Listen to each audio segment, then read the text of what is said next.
வணக்கம். சிந்து சமவெளி நாகரிகம் பற்றிய சில முக்கிய குறிப்புகளை இந்த வீடியோல நம்ம பார்க்கலாம்.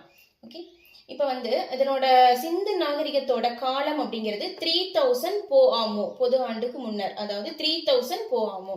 அதனோட ஏரியா, சிந்து நாகரிகத்தோட ஏரியா, அதாவது பரப்பளவு 1.3 மில்லியன் கிலோமீட்டர் ஸ்கொயர் இல்லாட்டி 13 லேக் சதுர கிலோமீட்டர் அப்படின்னு சொல்லலாம். ஓகே, 1.3 மில்லியன் சொல்லலாம், 13 லேக் சதுர கிலோமீட்டர் அப்படின்னு சொல்லலாம். ஓகேங்களா? சோ இதுல முதற்கட்ட நகரமயமாதலின் சின்னம் அப்படின்னு சொல்றது சிந்து சமவெளி நாகரிகத்தை தான் சொல்றோம். முதற்கட்ட நகரமயமாதலின் சின்னம் சிந்து நாகரிகம் தான். சிந்து நாகரிகத்துல கண்டுபிடிக்கப்பட்ட முதல் இடம் என்ன அப்படின்னா ஹரப்பா. அந்த ஹரப்பா பீரியட தான் வெண்கல காலம், அதாவது வெண்கல பீரியட் அப்படிங்கறத சொல்லுவாங்க. ஹரப்பா 3 காலமா பிரிக்கிறாங்க. அதாவது தொடக்க காலம், முதிர்ச்சி, பிற்காலம் அப்படின்னு 3ஆ பிரிக்கிறாங்க.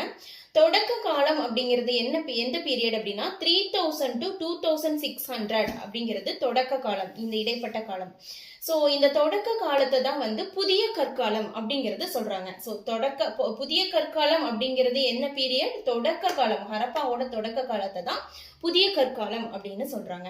நெக்ஸ்ட் முதிர்ச்சி காலம் 2600 to 1900. சோ இந்த பீரியடை தான் நகரங்களின் மையம், நகர மையம் அப்படின்னு சொல்றாங்க. ஓகே, முதிர்ச்சி தான் நகர மையம் அப்படின்னு சொல்றாங்க. நெக்ஸ்ட் பிற்காலம் 1900 to 1700. ஓகே, ஹரப்பா 3 பீரியடா, 3 காலங்களா பிரிக்கிறாங்க. தொடக்க காலம், முதிர்ச்சி காலம், பிற்காலம். இதுல புதிய கற்காலம் அப்படின்னு சொல்றது தொடக்க காலத்தை தான் சொல்றாங்க. நகர மையங்கள் அப்படின்னு சொல்றது முதிர்ச்சி காலத்துலதான் நகர மையங்கள் எல்லாம் தோன்றின. ஓகே, நெக்ஸ்ட் ஹரப்பாவுக்கு முதலில் வருகை புரிந்தவர் யாரு அப்படின்னா சார்லஸ் மேஷன் அப்படிங்கிறது தான் ஹரப்பாவுக்கு முதலில் வருகை புரிந்தார். நெக்ஸ்ட் ஹரப்பால அம்ரி அப்படிங்கிற ஒரு இடம் இருக்கு. ஓகேங்களா? அந்த அம்ரி இடத்துக்கு முதல்ல வருகை புரிந்தவர் யார் அப்படின்னா அலெக்சாண்டர் ஃபர்ன்ஸ் அப்படிங்கிறவர். எந்த இயர் அப்படின்னா 1831ஆம் ஆண்டு. ஓகேங்களா? நெக்ஸ்ட் லாகூர்ல இருந்து முல்தானுக்கு ரயில்வே பாதை அமைச்சாங்க. அது எந்த இடத்துக்கு மேல எந்த இடத்தை அழிச்சிட்டு அமைச்சாங்க அப்படின்னு கொஸ்டின் கேட்கலாம். சோ லாகூர்ல இருந்து முல்தானுக்கு ஹரப்பா இடத்தை அழிச்சிட்டு தான் ரயில்வே பாதை அமைச்சாங்க இப்படியும் கேட்கலாம். லாகூர்ல இருந்து ஹரப்பா மேல ரயில்வே பாதை எந்த ஊருக்கு அமைச்சாங்க அப்படின்னு கேட்டா அது முல்தான் அப்படின்னு சொல்லலாம். சோ இதுல இருந்து எப்படி வேணா கொஸ்டின் கேட்க வாய்ப்பு இருக்கு. நெக்ஸ்ட் ஹரப்பா பீரியட்ல உள்ள நகரங்கள் என்ன வடிவத்துல இருந்துச்சு அப்படின்னா சட்டக வடிவத்துல இருந்துச்சு. ஹரப்பா பீரியட் உள்ள நகரங்கள் சட்டக வடிவ நகரங்களாக இருந்தது. அதுல இரட்டை சாகுபடி முறையை தான் மக்கள் பின்பற்றினாங்க. எந்த சாகுபடி முறை? இரட்டை சாகுபடி முறையை மக்கள் பின்பற்றினாங்க. ஹரப்பா பீரியட்ல இருந்த மாடுகளுக்கு செபு அப்படின்னு பேர் சொல்லி அழைச்சாங்க. மாடுகளின் பேரை செபு அப்படின்னு சொல்லி அழைச்சாங்க. ஹரப்பா பீரியட்ல இருக்க மக்களுக்கு என்னென்ன தெரியாது அப்படின்னா உலோகம் 2 விலங்கு. உலோகத்துல என்ன தெரியாது அப்படின்னா இரும்பு தெரியாது. ஹரப்பா பீரியட்ல உள்ள மக்களுக்கு உலோகத்துல இரும்பு தெரியாது. விலங்குல குதிரை தெரியாது. அதை பத்தி அவங்க அறிந்திருக்கவில்லை. நெக்ஸ்ட் செம்பு உற்பத்தி மையம் அப்படின்னு ஹரப்பா பீரியட்ல ராஜஸ்தானும் ஓமன் 2 பிளேஸும் முக்கிய இடங்களாக திகழ்ந்தன. செம்பு உற்பத்தி மையமா ராஜஸ்தானும் ஓமனும் திகழ்ந்தன.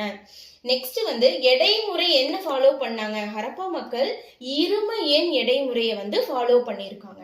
ஹரப்பா மக்கள் எடைக்கல் வடிவமா என்ன இருந்துச்சு அப்படின்னா கனசதுரம் தான் அவங்களோட எடைக்கல் வடிவமாக இருந்தது. நெக்ஸ்ட் ஹரப்பாவில இருந்து மெசபடோமியாவுக்கு என்ன கனெக்ஷன் அப்படின்னா வணிகம், 2க்கும் வணிக தொடர்பு இருந்துச்சு அப்படின்னு சொல்லப்படுது.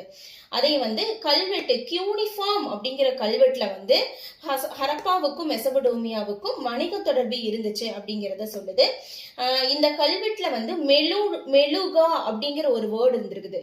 இந்த கல்வெட்டுல மெழுகா அப்படிங்கிற ஒரு வேர்டு இருந்திருக்குது. அந்த வேர்டோட மீனிங் என்ன அப்படின்னா சிந்து அப்படிங்கறது அதனோட மீனிங்.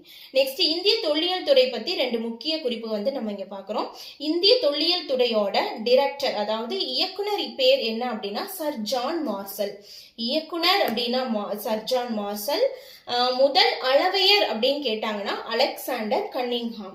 ஓகேங்களா, முதல் அளவையர் அப்படின்னு கேட்டாங்கன்னா அலெக்சாண்டர் கன்னிங்ஹாம். ஓகே, இந்த சர் ஜான் மார்சல் இவர் தான் வந்து ஹரப்பா ஆய்வு பண்றதுக்கு முக்கிய காரணமா இருந்திருக்காரு. ஹரப்பா இடத்த வந்து ஆராய்ச்சி பண்ணலாம் அப்படின்னு சொன்னவர் வந்து சர் ஜான் மார்சல். அதுக்கு முக்கிய காரணம் யாரு? Sir John marshal. ஓகே, இந்த வீடியோவோட கண்டினியூஷன் வந்து நெக்ஸ்ட் வீடியோல நான் உங்களுக்கு கொடுக்குறேன். ஸோ சேனல் வந்து சப்ஸ்கிரைப் பண்ணி வைங்க, அப்பதான் உங்களுக்கு நோட்டிபிகேஷன் வரும். ஓகே, வீடியோ பிடிச்சிருந்துச்சு அப்படின்னா லைக் பண்ணுங்க, உங்க ஃப்ரெண்ட்ஸுக்கும் ஷேர் பண்ணுங்க. தேங்க்யூ.